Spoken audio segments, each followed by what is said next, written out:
So I got a dream that I'm gonna be at the top of the scene. On every screen, making my presence something to be seen, yeah.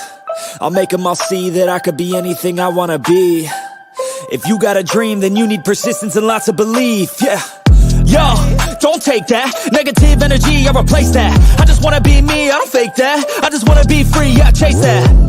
I got a new obsession, it's helping and teaching and giving everyone a lesson. It's living and winning and building something that's impressive. I don't wanna do the same thing, I wanna be progressive, so I'ma make a new me, a new beast, a true fiend. He's everything that he wants to be. Look in the mirror, what he wants to see. It's a dude looking back at me. I stay on track, yeah, track things. I'm setting goals, life hacking. I'm steady stacking. I see myself being happy. A better me with a strategy that I'm attacking. Look through the test and you know I'll ace that. Hit me in the face and I'm hitting right back. I enjoy the chase so I'll stay on track, yeah. I enjoy the race so I'll make that bag. Got a lot of dreams that I'll make come true. Got a lot of things that I wanna do. Got a lot of goals that I wanna prove. And there's not a lot of time so I gotta make moves.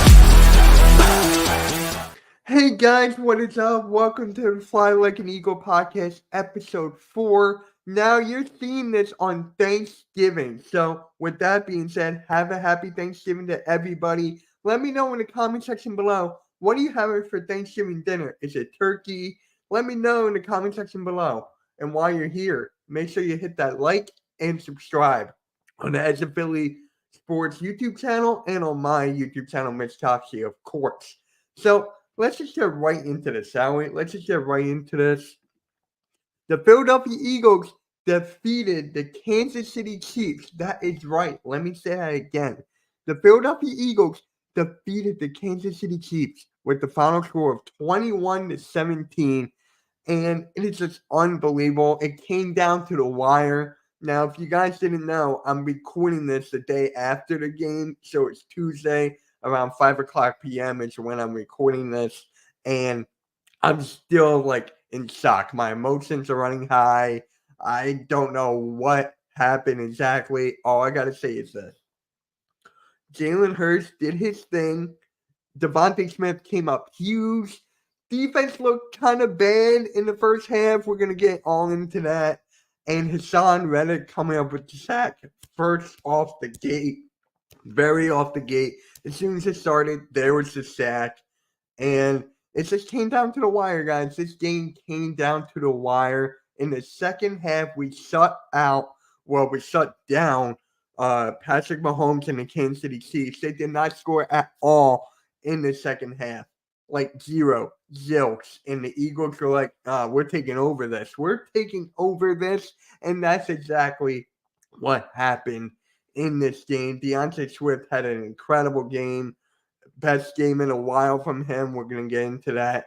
But we got to get into Jalen Hurts because when you look at the stat sheet, right?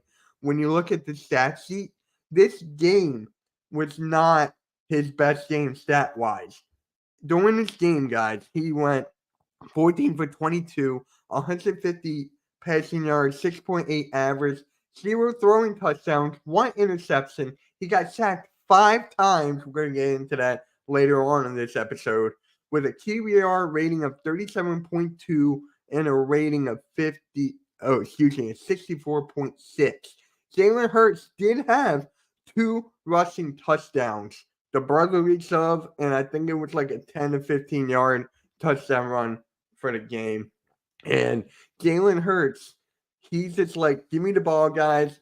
I'm taking you guys to the promised land. And this is exactly what we needed from our leader, our MVP, the best quarterback in the NFC, Jalen Hurts. Now I'm asking you guys, let me know in the comment section below. Is Jalen Hurts the favorite to win MVP? For me, I have to go with yes. After that game, he did. After that game, his leadership to the victory, just keeping everyone in check, everyone calm, and just like, guys, let's just go on to the next play, on to the next play, on to the next one, on to the next one. Jalen Hurts did his thing. He's definitely up there for MVP. We are 9-1, guys. The Philadelphia Eagles are 9-1. And we could not be 9-1 without him. Without Jalen Hurts, there would be no way we will be 9-1. With all the mistakes on the offensive side of the ball, defensive side of the ball, and especially with coaching, with all these mistakes, there was no way that Jalen Hurts, there will be no way that Jalen Hurts could be MVP if he did not play and with all this. So Jalen Hurts is officially going to be the MVP. I cannot wait for that. To me, it's just like a long gap, a huge gap between him and the next guy. Now, I know you could put A.J. Brown in that conversation. You could put Tyreek Hill in that conversation. You could put Tua in that conversation. Hell, you can even put Patrick Mahomes in this conversation, but I don't think it's going to be them. I think it's going to be Jalen Hurts after this game. He just sealed the deal, guys. Jalen Hurts has sealed the deal. He stamped it. He signed it. It's his MVP. It's his award for the taking. And he did good to close out the game. During the game, like I said in the beginning, he was just, he did not have his best game. Let's just go with that. He did not have his best game stat-wise, but at the end, when time mattered the most, when push came to shove, funny, the brotherly shove, he got us the dub, the huge dub against the Kansas City Chiefs in Arrowhead. So Jalen Hurts has to be the favorite to win MVP this year. If he's not the MVP, let me know in the comment section below. Who is your MVP? Who is your MVP if it's not Jalen Hurts? Let me know. Because, guys, it's not even close. Let's just keep it a buck. It is not even close. DeAndre Swift. It's actually pretty funny with DeAndre Swift. There are games where he is not getting the ball enough, and we're just keep on telling him to run the ball, right? That has to deal with play calling. When he gets the ball, things happen, and we win games when DeAndre Swift goes off like this. This was his best game in a while. DeAndre Swift, 12 carries, 76 yards, 6.3 yards average, 1 touchdown, and 35 long. So, DeAndre Swift, guys, DeAndre Swift, he had a game. I remember this one run. I don't think he scored, but he had this nice move, this nice spin move where he spun to his left and he gained like an extra 10 to 15 yards. I mean, DeAndre Swift is honestly one of the best running backs in the league, and we got to treat him more like one. Us fans know that he is one of the best running backs in the game. Us fans know that. But it has to deal with the play calling, right? The play calling is this, that, and the third. So DeAndre Swift had a huge game. He came up when it mattered the most. And he is the better Swift. He is the better Swift, guys. There's no ifs or ands about it. If, ands, or buts about it. DeAndre Swift had a huge game. Huge game. We just got to keep on giving him the ball more. Against Buffalo, against the 49ers, against the Dallas Cowboys. Just keep on giving DeAndre Swift the ball. If you don't give him the ball, things doesn't happen. I don't want to see Kenneth Gainwell with the ball. Like, no. It's got to be Swift.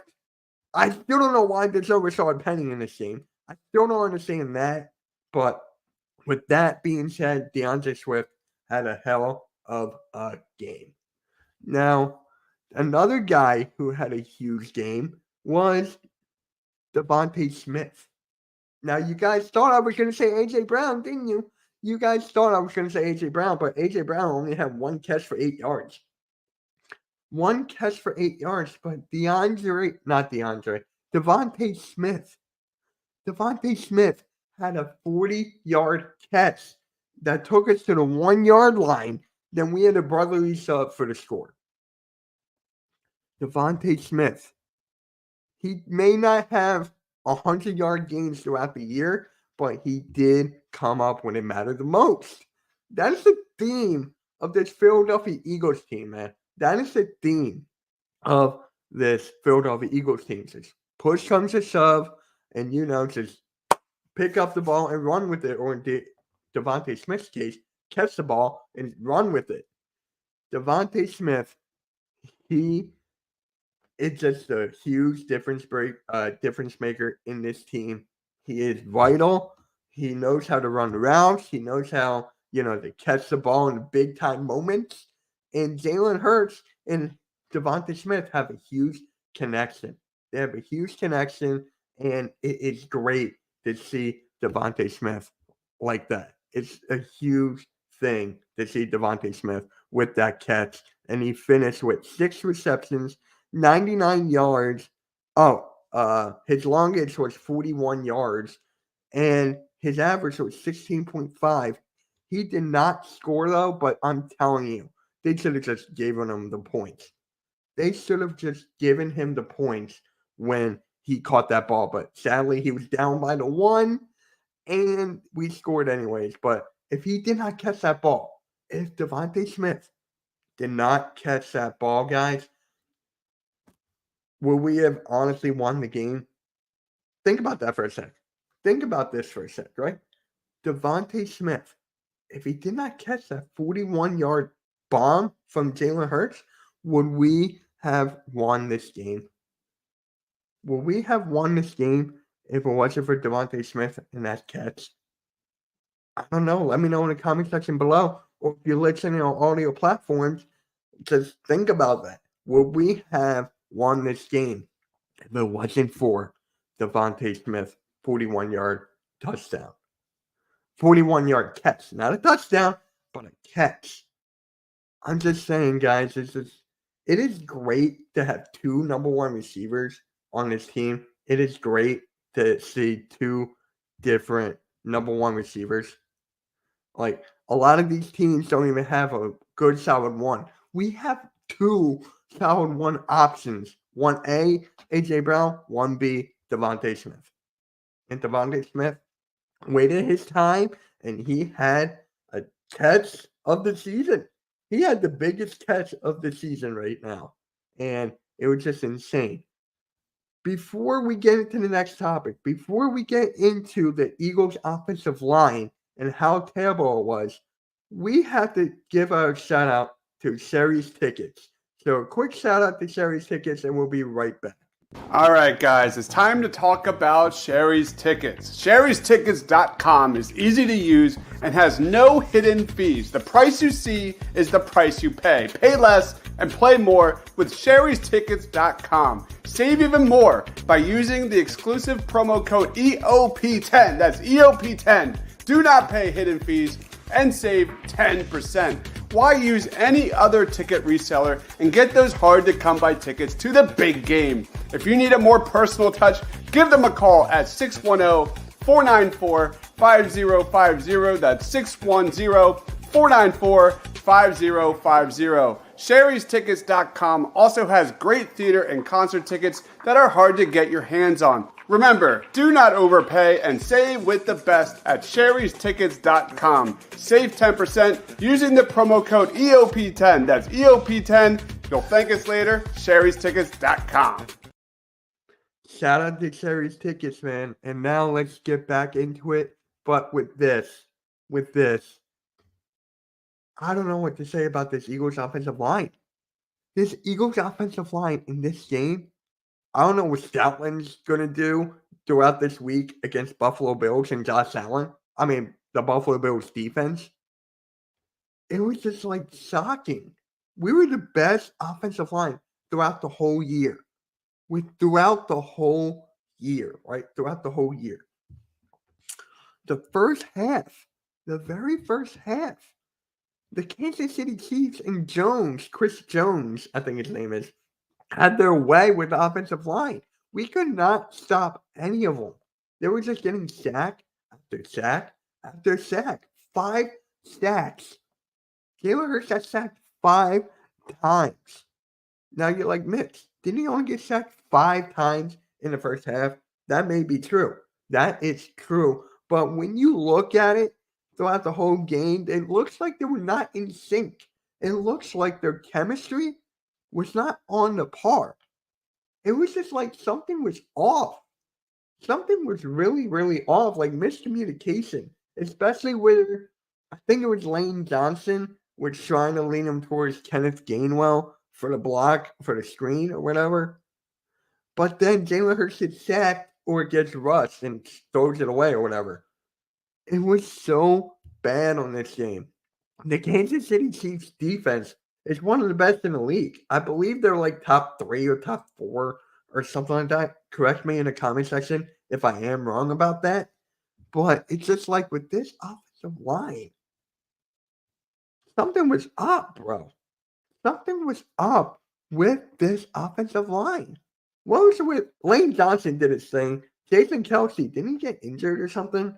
I believe there was one time him and Jalen Hurts did not agree on a play. If you look at it, Jason Kelsey looked up at Hurts as Hurts was making an audible, and Kelsey shook his head like, no, let's do this. It was just miscommunication throughout this whole game.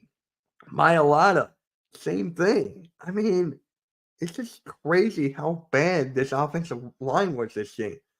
Stoutland, you're supposed to be the GOAT of coaches of offensive lines. You're supposed to be the GOAT. What happened there, bro? What happened in this game? What happened? This was not the offensive line that I know. Was not the offensive line. Stoutland is going to have to fix some things up this week against the Buffalo Bills, and it's going to be crazy. It's going to be crazy with this if this offensive line does not fix whatever happened this past game last night. Remember, I'm recording this on a Tuesday. So there's just something's got to get done with this offensive line. Something's got to get done. This was the worst game I have seen from offensive line in a real long time. In a real long time, I have not seen an Eagles offensive line like this bad. You know what else was this bad? The Brian Johnson play calling. The Brian Johnson play calling, guys.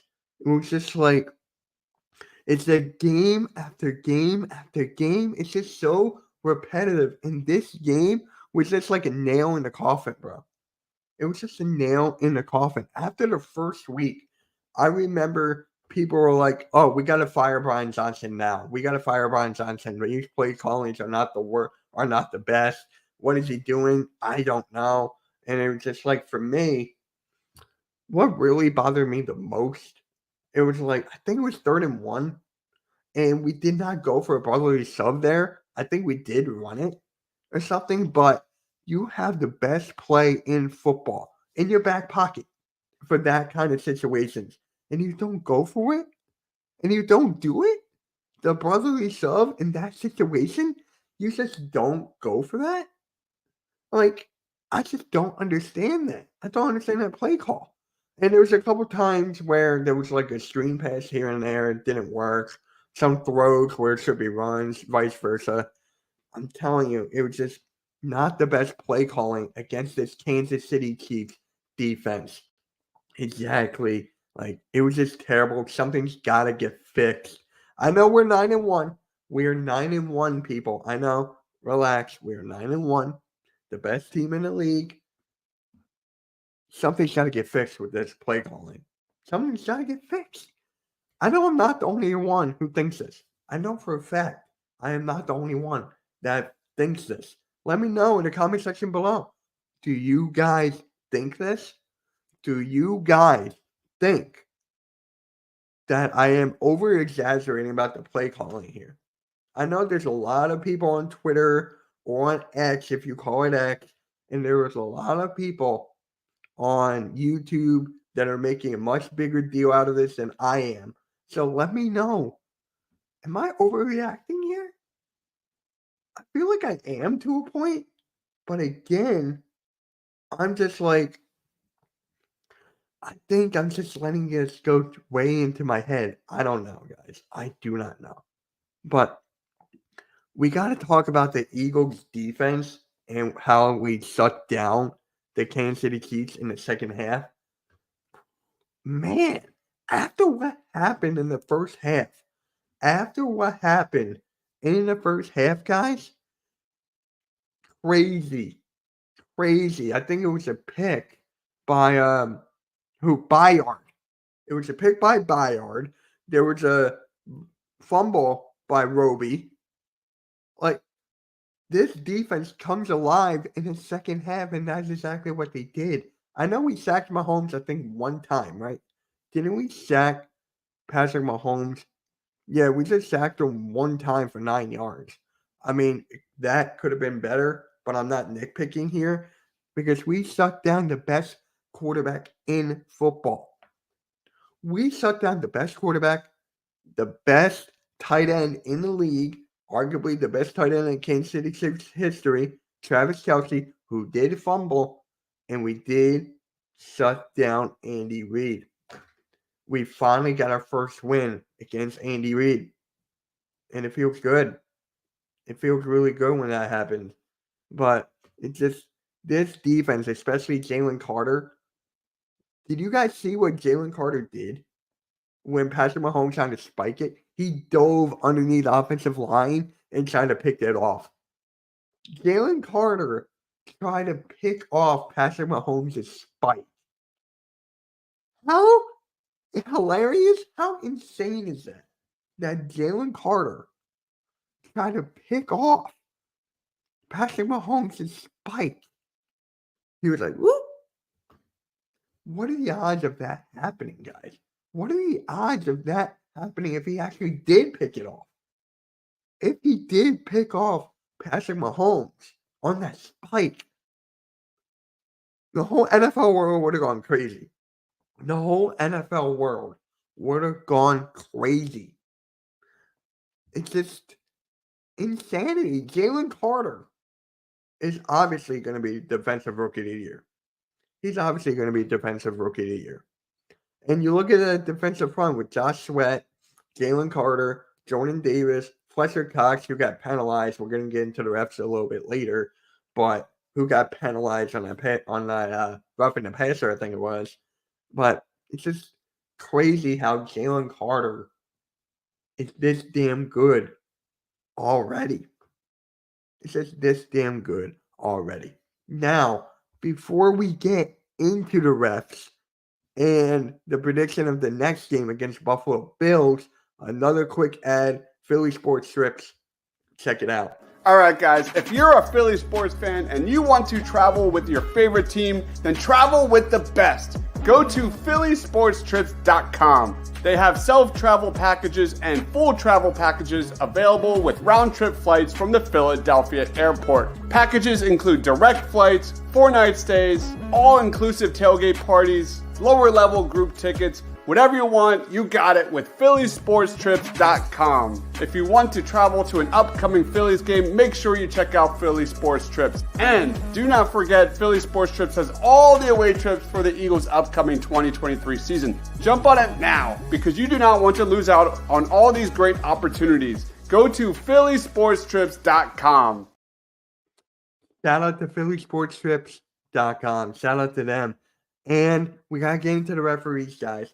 We have to talk about these referees. Now, I am a guy that goes, don't blame the refs on every single game. Don't blame the refs. There's going to be bad calls. There's going to be too many calls, etc. There's going to be a lot of bad calls in this game, and boy, there was. They were calling holding like time after time after time, again and again and again. Remember when the Kansas City Chiefs picked them off, and then A.J. Brown was right over, then he got the ball back.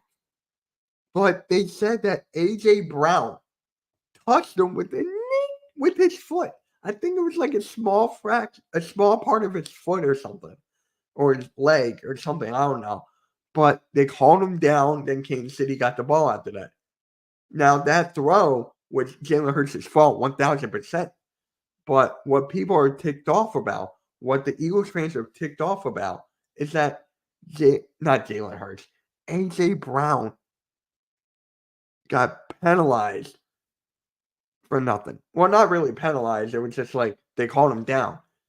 They really thought A.J. Brown called him down for that. I mean, it's just like it's crazy that I don't know. And then there was refs like there were like in the beginning of the game there were more towards the Chiefs and then come back to the other side. At the end of the day, guys, at the end of the day, the refs were bad on both sides of both teams, both sides of the ball. It's just one of those games where the refs didn't allow the players play or whatever. It was just that bad. I mean, it was that bad, and I just don't know what to say. I just don't know what to say, but I'm not going to get too much into that because the referees, yes, they have a big part in this game. It's just I just don't blame. I don't like blaming the refs. There's other major parts or minor parts of the game why it didn't go right for your team. There's just many other ways. So, with that being said, guys, don't get too racked up, too wild up into the referees in this game. It is what it is. Eagles got the dub. I mean, I could sit here and complain about the refs all day for the rest of this show, but I can't do that. I cannot do that, guys. So it is what it is. Don't get wild up too much about the refs. Now we got to talk about next game. We got the Buffalo Bills. Now, guys, I am not nervous about the Buffalo Bills. I am not. You see how Josh Allen's been playing. You see how the whole team's been playing. Like, the Bills were one of those teams where in a couple seasons ago that you would pick them to win a Super Bowl, but then they will flop. It was like they're the most overrated team in the last couple of years, like this year especially, in the last year, They were always missing that one piece, that one singular piece, and people were saying like, oh, they got Von Miller, and that's going to help them. Nope. Now Josh Allen's going to probably lead the league in interceptions again. People are saying that Josh Allen is overrated, which I kind of agree with, but that's for a conversation for a different day. Eagles should not have a hard time with the Buffalo Bills. Should not. They really should not. They are discombobulated right now. Josh Allen's playing terrible. You got Stephon Diggs, who's mad at the world right now, who's mad at Josh Allen, who's mad at the fans, etc. This defense is good, but they're not that good enough. So I feel like the Eagles should not have a hard time playing this game, but they should not look ahead of the Buffalo Bills into the next week, which is the San Francisco 49ers. So with this game, the Eagles should win. And my final prediction is going to be 21-18. I got the Philadelphia Eagles winning 21-18. It just depends on the play calling. It depends on the tackling, especially how we did not make any tackles like at all throughout the whole game. It just depends on a lot of different things. But if we can get to Josh Allen more times than Patrick Mahomes, more times we got to Patrick Mahomes, which was one sack, but I know we got more pressures on him. The Eagles should win this game with the final score of 21-18. And with that being said, guys, that's the conclusion of the Philadelphia or Fly Like an Eagle podcast, episode 4. If you like what you see and you're a diehard Philadelphia Eagles fan like me and the rest of Edge of Philly Sports, make sure you hit that like, subscribe, and hit that notification bell for more content. And guys, we are out of here. Fly, Eagles fly. Let's go. Let's go, Birds. Peace.